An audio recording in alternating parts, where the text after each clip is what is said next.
5 वर्षात 5 पोरं झाली. नारदान काय सांगितलं होतं, तुझ्या नशिबात मूल नाही. देवाला म्हणलं, देवाला म्हणजे देवा तुम्हाला अक्कल नाही म्हणजे का? अहो मला तिच्या नशिबात मूल नाही त्याला दिले. चला मूल दिले तुम्ही. मी तर दत्त सगळं बघितले, एक मूल नव्हतं. मूल कशी झाली?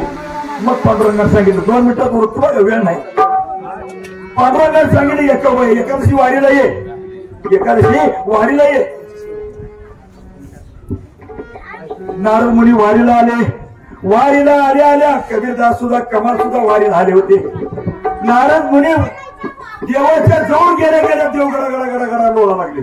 काय झालं देवा? मला पोट दुखायला लागले. म्हणलं मग काय करू? काय डॉक्टर करायचं औषध आणू, मेडिकल मध्ये गोळ्या घेऊ, काय गरमच्या घेऊ, उंचलवरच्या घेऊ. युवराज महाराजांची 5 मिनिटाची सेवा होणार आहे. हा आता 2 मिनिटात बरं तुमच्या वाढवणार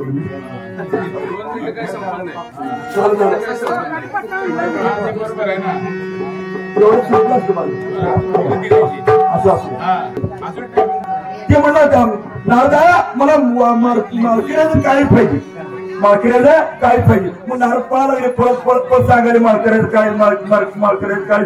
काय काय लोकांनी पूर्ण माळा टाकल्या चाकड्या काढून. म्हणजे म्हणायला कोण तयार? शेवटी बारीला कबीर आणि कमाल गेले, कमालापाशी गेले.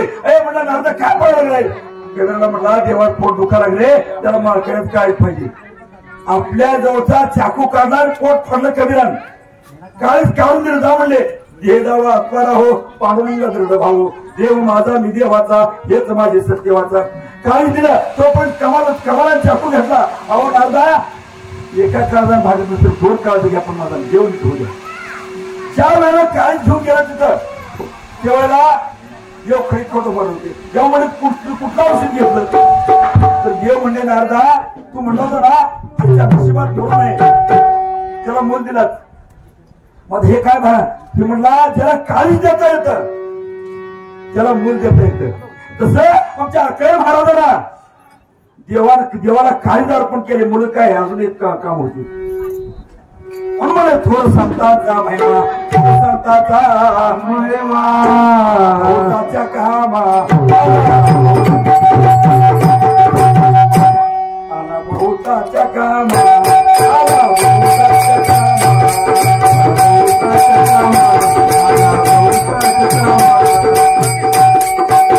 झालेली सेवा सद्गुरूचरणी अर्पण करतो, मानवाच्या सेवेला विराम देतो. जर एखादा शब्द चुकला तर मी नका माझा भाग धरू, करी मस्तक ठेंगण, करी मस्तक ठेंगण, संताच्या चरणेला, संताच्या चरणेला.